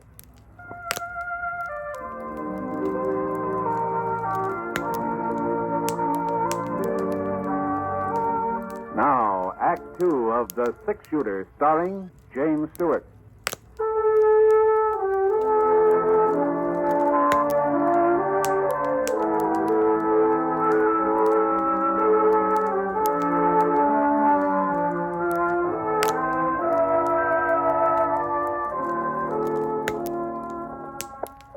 About an hour and a half after I met up with the sheriff, we came to a little stream trickling down the hill just off the trail. I'd missed it when I passed by before. I hadn't known there was any water around, and Scar hadn't smelled it either. The air being so quiet and everything. Well, we pulled up and gave the horses a chance to get a drink. Well, I guess there ain't no rush. And that's as bad off as you say. Yeah. Yeah. Was something funny, Sheriff? Well, I was just thinking about Jenny Garber. Oh? Yep, she's finally got herself a man. He's going to be real temporary, though. I can tell you that. Yeah, and if he didn't have a bullet in him, I'll bet he'd take off the first time he got a look at her. Well, it'd take more than a bullet to keep me there. Me too, Sheriff. What is there something wrong with Jenny? Well, you've seen her, ain't you? Yeah. Well, I guess she's no beauty. Oh. Now, that's giving her the benefit of the doubt, Ponset. Now, if you ask me, my horse is better looking. No, you know, Sheriff, now there are a lot of plain women seem to get along all right. Better than some of the pretty ones, you know. Well, it ain't just that Jenny's ugly, but she's so darn awkward and big. Why, even when she was a little girl living in town, she was always a head taller than any boy her age. And stronger, too. Well, I guess they've had enough drink. You were. Yeah, the thing was, her folks was peculiar about Jenny. Wouldn't admit she was any different from the other girls. Hey, you remember how they used to dress her? All those fancy clothes with frills and ribbons. What made her look twice as foolish as she would have otherwise. No? Her father used to take her to parties, too, in the square dances, but he was the only one who ever danced with her. No, sir, I don't think a single boy in town courted her. Not one. You're forgetting Willie Franklin. Oh, sure. So is Will Franklin? Yeah. He's quite a cut-up. Made a bet one night with some of the fellas. He said he'd get Jenny to agree to marry him. He took her out in his wagon and proposed. Of course, she said yes. But he didn't know that Willie's friends was all hidden in the back of the wagon. Leastwise, he didn't know it until they all busted out laughing. It was right after that her folks died, wasn't it, Sheriff? Yeah. That's when she bought this cabin. About 5 years ago, come to think of it. Well, Jenny can't be more than 25 or 6. Looks a whole lot older, though. Wouldn't you say so, Britt? Oh, I don't know. I'm not much good at judging ages, especially a woman. There's her place, up ahead. Lamp's still on. She must be up. Sure, she's up all right. First time she ever had a man within touching distance, ain't it? Ooh. What's the matter? Yeah, we better leave the horses here and go the rest of the way on foot. Oh, no. Landy's not apt to give you any trouble. Oh, you never can tell. You may be feeling better by now. Yeah, but not that much. Hey, he's seen us. Didn't waste no time about it, neither. Guess he wasn't as sick as you thought, Britt. Or else he made a mighty fast recovery. We'll never hit him from down here. What do you suppose happened to Jenny? I don't know. Forgotten about her. He's probably got her half scared to death. Well, we'll have to rush him. It ain't going to be easy, Sheriff. With this moon, he's sure to spot us. Well, that's all we can do. Sam, you and Harry see if you can make it up to the fence over there. Right. You okay? Okay. Now, I'll fire twice. That'll be the signal to close in. Now, hold on a minute, Sheriff. Just hold up here a minute. Now, if we go plowing up in front of that cabin, somebody's going to get hurt. Well, what's the matter, Ponset? You've been shot at before. Well, that doesn't mean exactly I like the idea. And besides, there's another way of getting in that door around back. And there are a couple of trees back there, too. Oh, no, he'll be watching the back door. That's no fool. I know, but it's worth a try, eh? All right, I'll go with you. Now, wait a minute. Now, you just let me go alone. One man ain't as apt to be seen. Now, you just keep firing. And if I ain't back in 5 minutes, well, we'll take him your way, huh? 5 minutes. We won't wait no longer.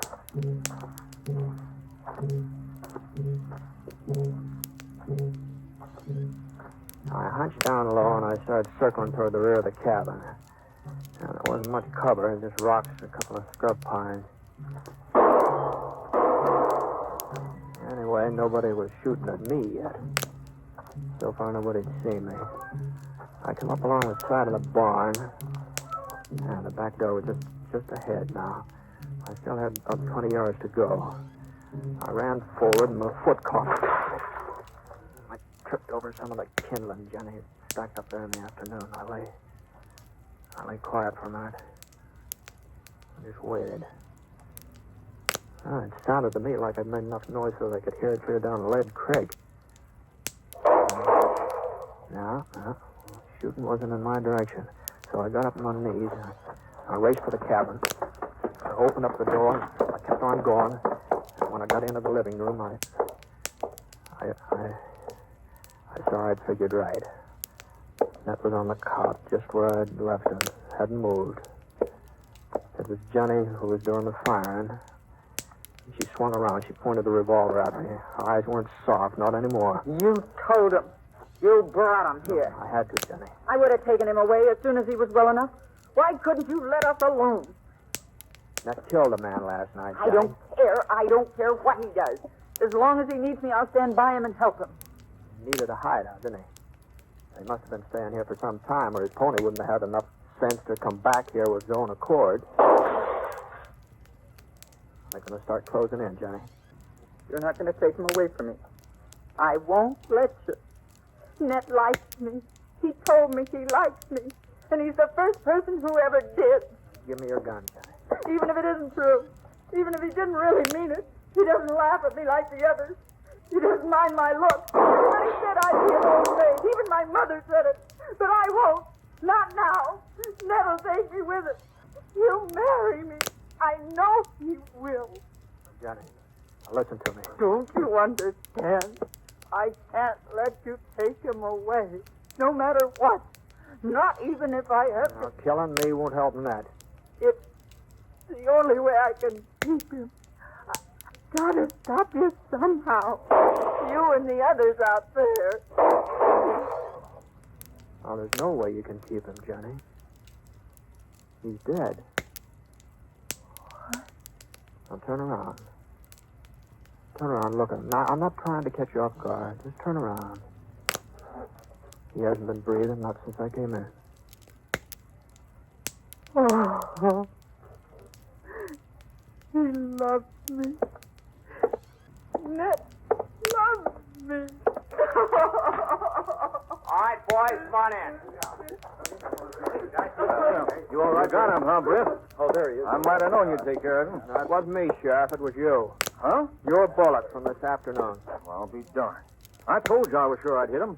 Remember, Tom, I told you. Now, then how come he was able to hold us off just now? Well, he was a tough one to kill. He wouldn't give up. The strain of shooting at us must have finally finished him. Ain't that the way you figured, Britt? Yeah, something like that. What's the matter with her? Little gunplay bother you, Jenny? Come on, get a hold of it. It's all over now. Yeah, sure is funny how women are scared of gunfire. Every one of them. Even Jenny. Well, it just goes to show you that underneath, they're all pretty much alike. Yeah, I guess they are. Well,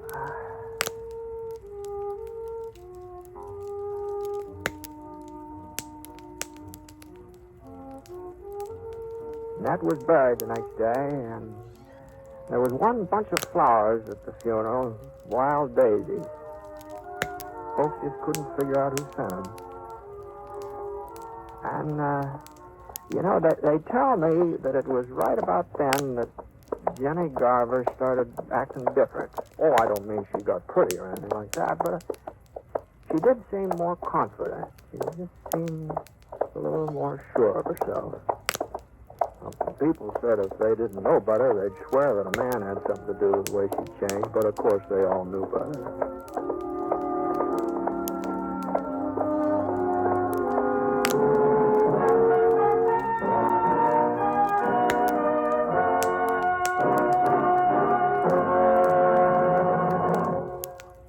I'd like to take a minute here to remind you about some of the great entertainment in store for you later in the week on NBC Radio. Next Friday night marks the fall return to the air of both the Bob Hope Show and the Phil Harris Alice Faye Show. Both these great comedy programs, formerly heard on different days, now join forces to make Friday night a top listening night on NBC Radio. The new Bob Hope Friday night show will feature well-known guest artists, the music of Les Brown and his band of renown, and the vocal talents of lovely Margaret Whiting.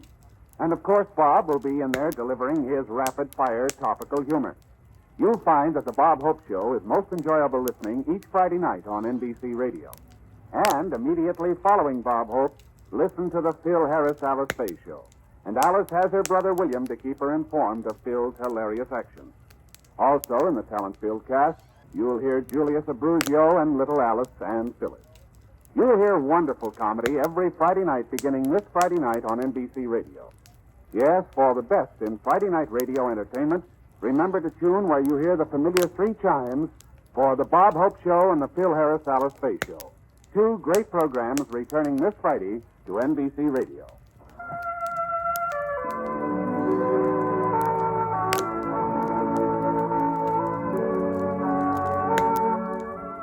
Coleman, America's leader in modern automatic home heating equipment, and the National Broadcasting Company have presented James Stewart as the six-shooter. Mr. Stewart may currently be seen in the Universal International picture Thunder Bay. The Six-Shooter is an NBC Radio Network production in association with Review Productions. It is based on a character created by Frank Burt, and today's transcribed story was written by him. Special music was by Basil Adlam, and heard in the cast were D.J. Thompson, Jeff Kirkpatrick, George Neese, and Harry Bartell.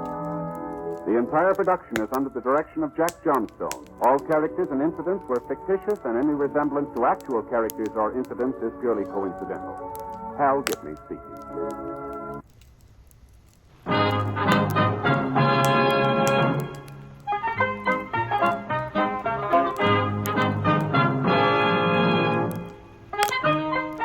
In a moment, you'll hear James Stewart as the six-shooter, just one of the many fine programs brought to you Sundays on NBC. Later this evening, listen to the NBC Star Playhouse with one of your favorite stars. Here, Meet the Press, America's #1 news-making program. And be sure to keep tuned for the dramatic story of communism in America on Last Man Out. It's a wonderful lineup of great programs, all of them heard only on NBC. James Stewart as the six-shooter.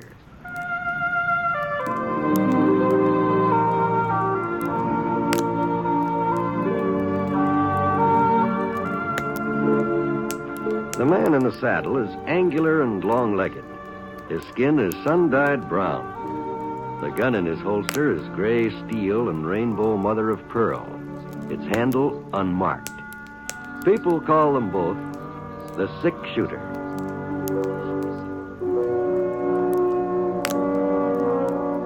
The NBC Radio Network presents James Stewart as the six-shooter, a transcribed series of radio dramas based on the life of Britt Ponset, the Texas plainsman who wandered through the Western Territories, leaving behind a trail of still remembered legends.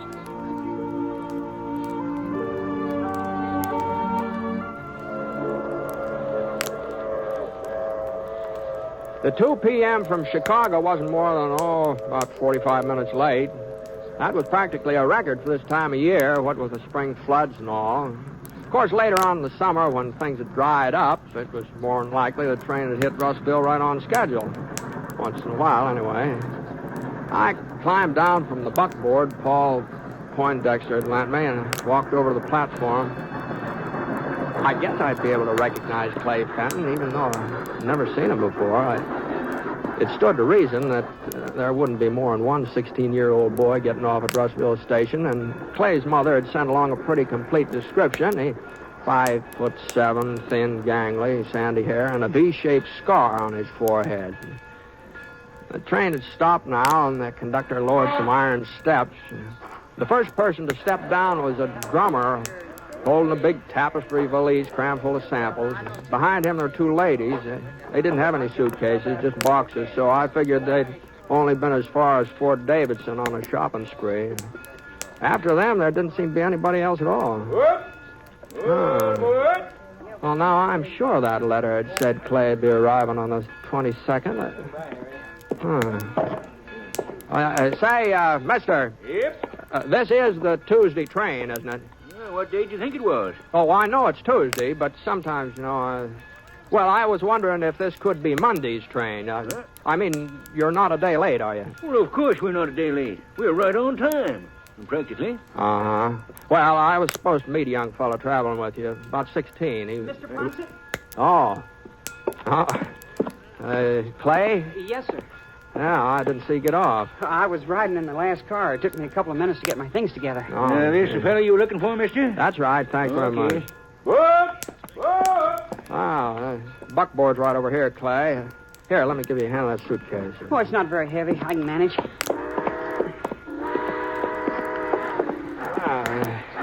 Have a good trip. Yes, sir. Just fine. All right. Well, here, you put your bag right behind the seat here. Okay. You want to drive? Huh? Well, you can handle the buckboard, can't you? Sure. Yeah, well, Annie's real gentle. No sense being scared of her. I'm not scared, Mr. Ponset. All right. I'm not scared of anything. All right, Clay. It's just that I don't know the way to the ranch, so maybe you'd better... Yeah. I didn't think of that. Well, come on, hop aboard. There. All right, you all settled? Yes, sir. All right, Annie, come on. Let's go. Come on, Annie. Come on.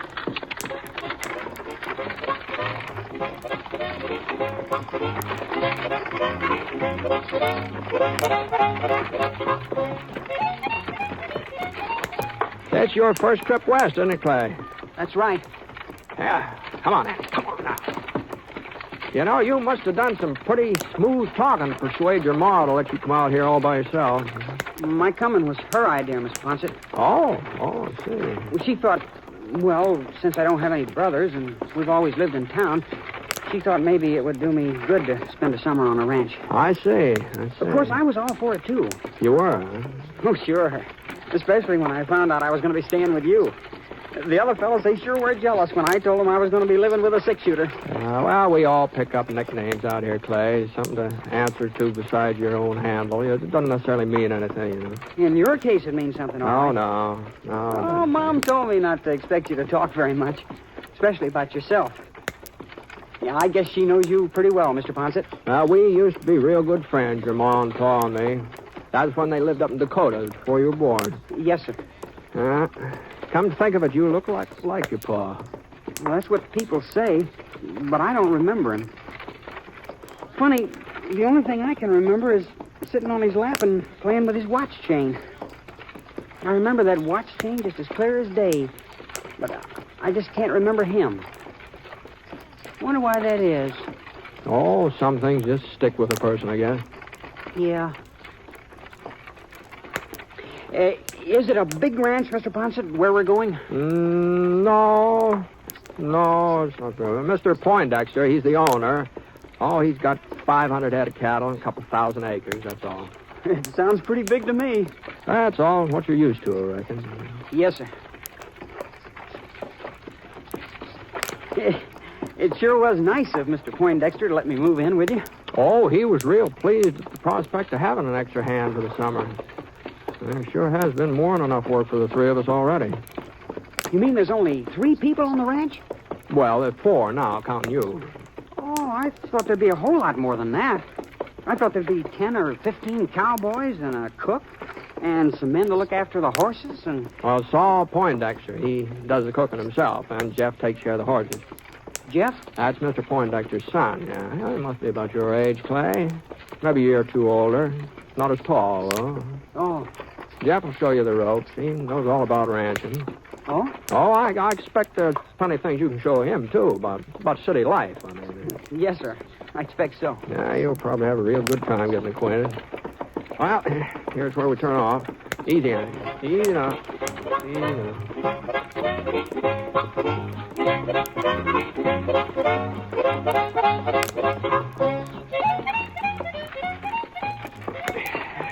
Oh, girl. Oh, boy. Oh, girl. Well, I didn't expect you back so soon, Britt. Yeah, train was earlier than usual. Clay, that's Mr. Poindexter here. How do you do, sir? Pleased to meet you, son. Well, come on. Jump down here so that I can get a look at you. Yes, sir. Let's see here now. Well, not much meat on your bones, but we'll soon take care of that. That's the bunkhouse over there, Clay. You can start getting settled while I unhitch Annie here. All right, Mr. Ponset. No. Hold on a minute, Britt. What? There's no reason why Clay can't unhitch the buckboard. This is as good a time as any for him to start learning his chores. Oh, whatever you say, Saul. Think you can manage, Clay? I guess so. Jeff will give you a hand. Jeff! Where in thunder are you? In the barn, Pa. Well, get out here. I'm fixing that trailer you busted yesterday. I don't care what you're doing. I say get out here. You think I'm hollering just to exercise my lungs? Okay, keep your shirt on. Fine way for a son to talk to his father. Just see that you don't follow his example, Clay. No, sir, I won't. Yeah, well, what's all the ruckus about? Oh, hi, Britt. Yeah? Yeah, it's Clay Fenton, Jeff. Oh, howdy. Hello. I want you to help Clay unhitch the buckboard. In those duds? I've got some other clothes in my suitcase. Like mine? Well, not exactly. Appears like we'll have to take Clay into town and fix him up with some Levi's and boots. Yeah, maybe it's better. Well, if you don't mind getting them fancy pants all messed up. Yeah, I don't mind. Come on, Annie. Easy. Clay, I'll put your suitcase in the bunkhouse. Thanks, Mr. Ponset. Yeah. Seems like kind of the quiet type, Britt. Well, this is all pretty new to him, Saul. Well, he'll get used to it. Jeff will see to that. Yeah, I guess he will. Well, I better start fixing supper. I thought maybe we'd have Johnny cake tonight. How's that sound to you? Sounds fine. Sounds fine, Saul.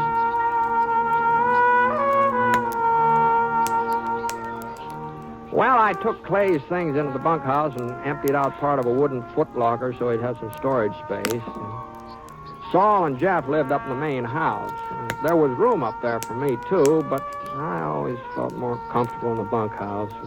And besides the way Saul snored, holy smokes. Well, you could hear it all the way down here when the wind was right. I thought about unpacking Clay's suitcase, but then I decided maybe he'd rather do it himself. Now, Saul was right. Clay sure was a quiet type. A lot more like his mother and his father. Ted Fenton had been about as lively as they come. He's always laughing and cracking jokes. I never could figure out why he sold that general store and moved back to East, but I suppose he had his reasons. Funny how a boy can grow up and be so different from his pa. A couple minutes later, I heard Jeff shout about something. All right, then prove it. Prove that you ain't no dude. All right, I will. Yeah, you're scared, all right. Well, I couldn't quite make out what Clay called back, but I sure could tell they weren't exactly hitting it off. Well, I didn't actually blame Jeff for not taking the Clay. Of course, in the city, it had been Jeff who'd been the misfit, but we weren't in the city now. Anyhow, I waited for Clay to come back into the bunkhouse, and when he didn't show up, I walked outside to see what had happened to him. He wasn't in sight, but there was something going on out in the corral behind the barn. I got there just in time to see the apron-faced sorrel give a buck that sent young Clay flying clear over the corral fence. For a second, he didn't get up either. Britt, you see that? Clay, hey, you all right? Yeah, I guess so. Sure he's all right. Well, what the Sam Hill are you trying to do? He said I was a dude, that I couldn't stay in the saddle. You put him up to riding that sorrel, Jeff? Nope, I gave him his pick of the ponies. Now, you know that sorrel's a high binder. You should have warned him. It ain't my fault if he can't tell a spooky horse when he sees one. It was his pick. Now, here, Clay, you think you can stand up? Yes, sir, I think so. Let's see. Doesn't seem to be anything broken. I guess I better change my trousers. They're all ripped up. You got nobody but yourself to blame, kid. I told you didn't know the first thing about riding a pony. You should have fessed up to it instead of making such a fool of yourself. I'll show you, Jeff. I'll show you I can ride. And I'll ride that sorrel, too. Just you wait and see. You'd almost think he meant it, wouldn't you, Britt? He means it. City dude. He don't even know which side to mount. Yeah. But that won't keep him from trying the sorrel again. Well, if he does, he'll just get himself tossed off. Uh-huh. Well, maybe so. Maybe so.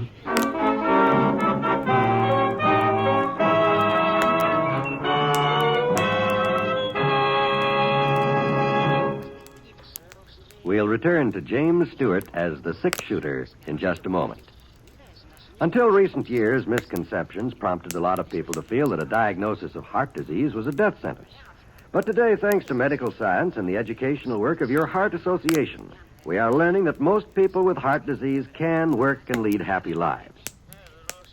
This Valentine's Day is Heart Sunday. Remember to give to your local Heart Association because when you help your heart fund, you help your heart.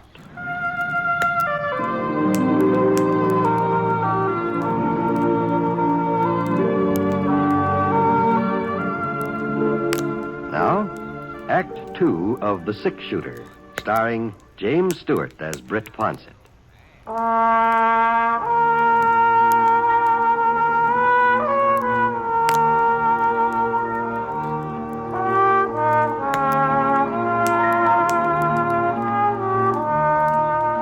Well, Clay changed his clothes and we all had supper. Nobody said much while we were eating, and nobody mentioned the sorrel again. I figured it was just as well to let the subject drop for the time being. And as soon as the dishes were washed, Clay and I headed for the bunkhouse. It was only 7:30, and that was half an hour before my usual bedtime, but Clay seemed pretty tired, so we turned in. I guess I must have been kind of tired myself, huh? Anyway, the first thing I knew, I dropped off.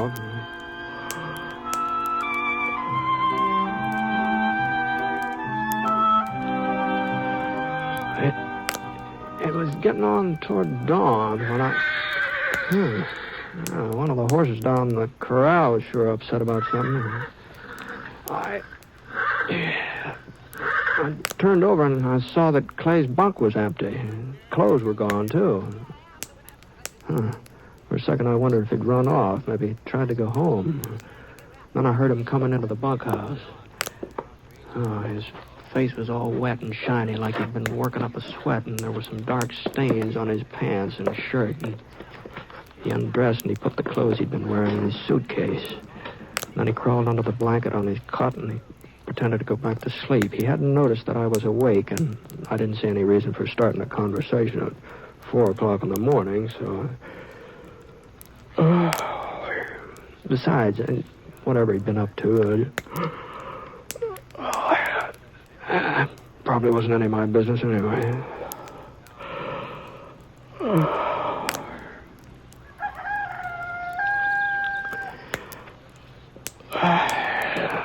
Must have been a good hour later.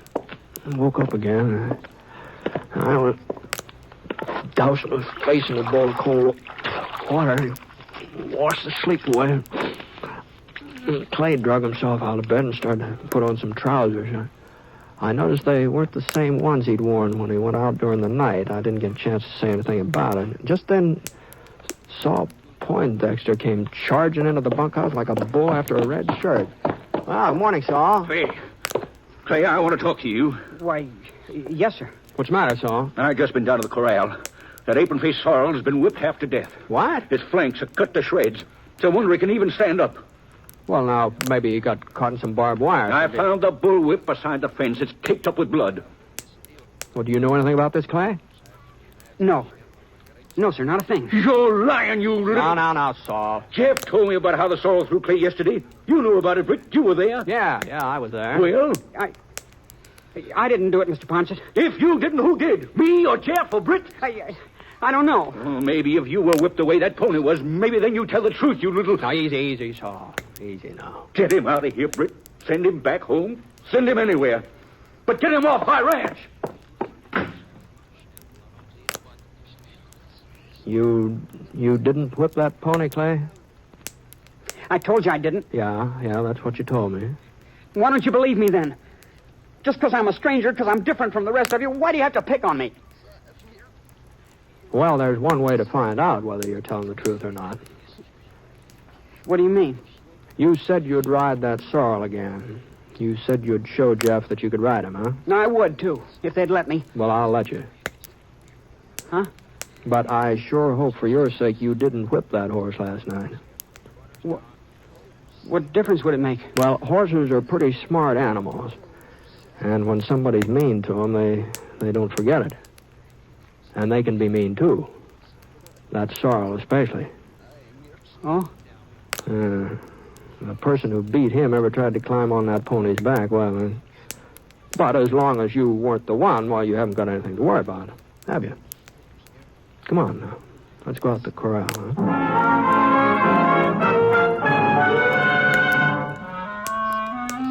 I told Jeff to saddle up the sorrel and bring him into the yard, and Clay stood beside me, his eyes pushed wide open, staring at that stable door. He didn't move a muscle until Jeff led the pony toward us. I could see the cuts on the animal's flanks, and he walked with a sore, unsteady gait. About 6 feet away, he stopped and flared his nostrils, and a little shiver jarred Clay's body. Then the sorrel let out a snort and reared. Clay caught his breath, and the pony sprang forward, almost tearing the reins out of Jeff's hands. No! Clay darted out of the way as fast as his legs could carry him. He ducked under the fence and kept running. Well, you satisfied, Britt? You believe he done it? Well, I was pretty certain of it all along, so... Well, then why'd we have to go through all this rigmarole? At least he won't have any reason to go on lying from now on. That's something. I sure wish I could figure out what got into him last night. He's mean. That's what got into him. Mean, clean through. Well, kids aren't usually mean to animals, so... Your friend Clay Fenton is. Take another look at my pony there, if there's any doubt in your mind.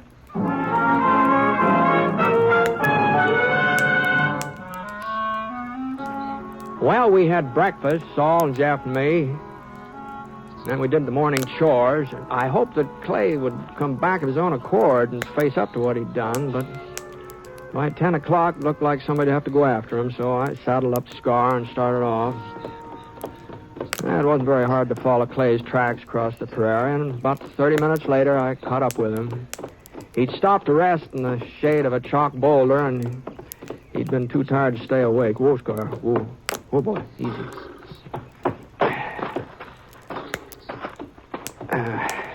Clay?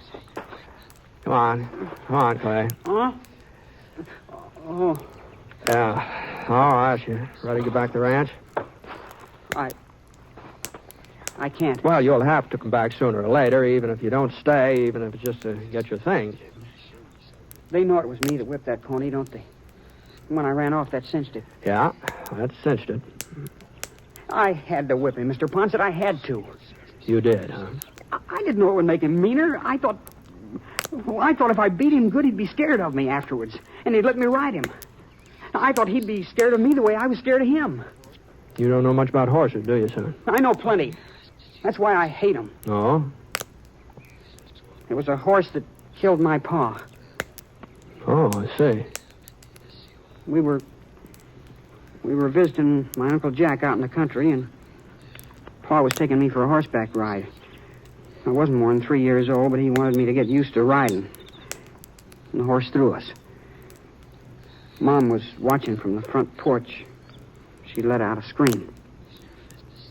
I told you it was funny what you remember from the time when you were a kid. Yeah? Well, I remember hearing Mom scream. I guess maybe it was the first time I ever heard her sound frightened. I guess that's why I remember. Mm-hmm. Well, afterwards, after that day, I had this mark on my forehead. I must have hit against a rock. And Pa was dead. I've been scared of horses ever since. I've always hated them. Yeah. Well, I guess a lot of times folks hate what they're afraid of. That's why Mom made me come out to this ranch. I didn't want to, but she made me. She said I had to get a hold of myself and start acting like a man. And I tried, Mr. Ponset. I tried to ride that sorrel yesterday. You know I tried. Yeah? And when I couldn't hang on, well, I figured if I showed him who was boss, I figured then maybe he wouldn't throw me again. Now, whipping that pony the way you did, you could have killed him, Clay. Well, what's the difference? He's just a horse, ain't he? Uh-huh. Well, if you can't see where it was wrong, there's no point in me standing here jawing about it. So let's just...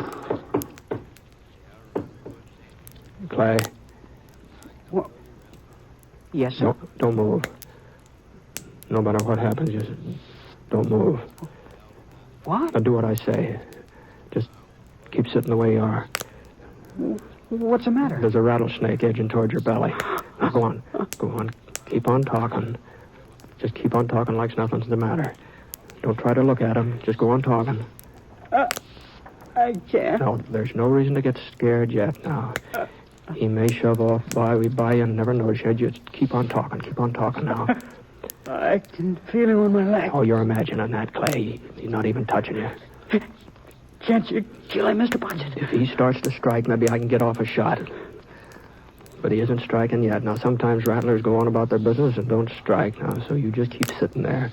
Just keep sitting there and keep talking like everything was fine. Go on, son. Now, go on. Talk.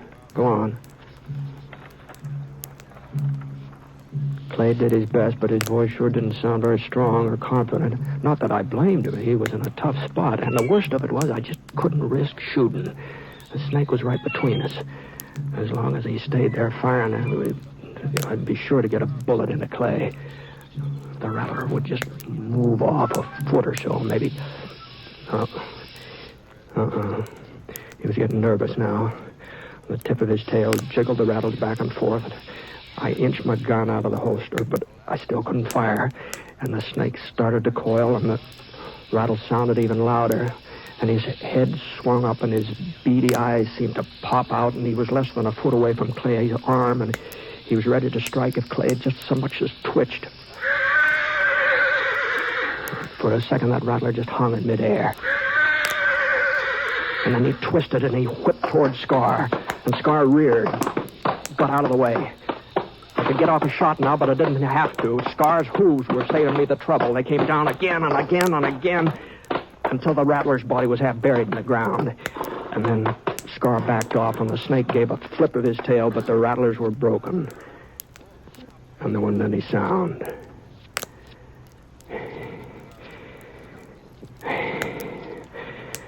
All right, Clay. Let's go. Mr. Ponset? Yeah? Why'd he do it? What? Your horse. Why'd he save my life? I guess he just doesn't like rattlesnakes, that's all. The snake wasn't bothering him. He was out of the way.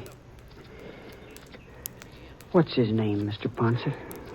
Scar. Scar? That's right. That's funny. I guess if I was a horse, that'd be my name. Well, I'd like to ask you a favor, Mr. Ponset. Go ahead. Do you think that sometime, if I stay on here this summer, sometime could I ride him? Well, if we're going to get back in time for dinner, we're going to both have to ride him right now. Here, come on, I'll heist you up. Come on, here.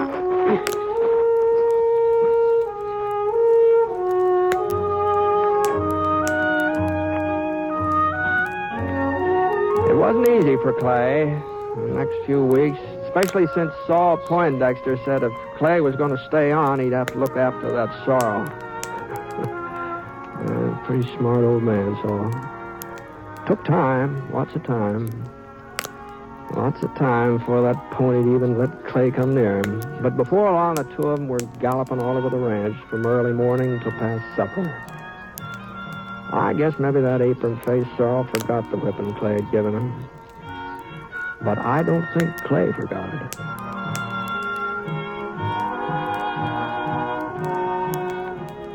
The Six Shooter is a transcribed NBC Radio Network production in association with Review Productions. It is based on a character created by Frank Burt and is written by him. Mr. Stewart may soon be seen in the Universal International picture The Glenn Miller Story. Others in the cast were Bill Johnstone, Bert Holland, and Sam Edwards, who played the part of Clay Fenton. Special music for this program was by Basil Adlam, and the entire production is under the direction of Jack Johnstone. All characters and incidents were fictitious, and any resemblance to actual characters or incidents is purely coincidental. By the way, you'll be interested in knowing that the six-shooter has been chosen for broadcast to our men overseas through the facilities of the Armed Forces Radio Services. This is John Wall speaking. Tonight, enjoy Sunday at Home with Jan Murray on the NBC Radio Network.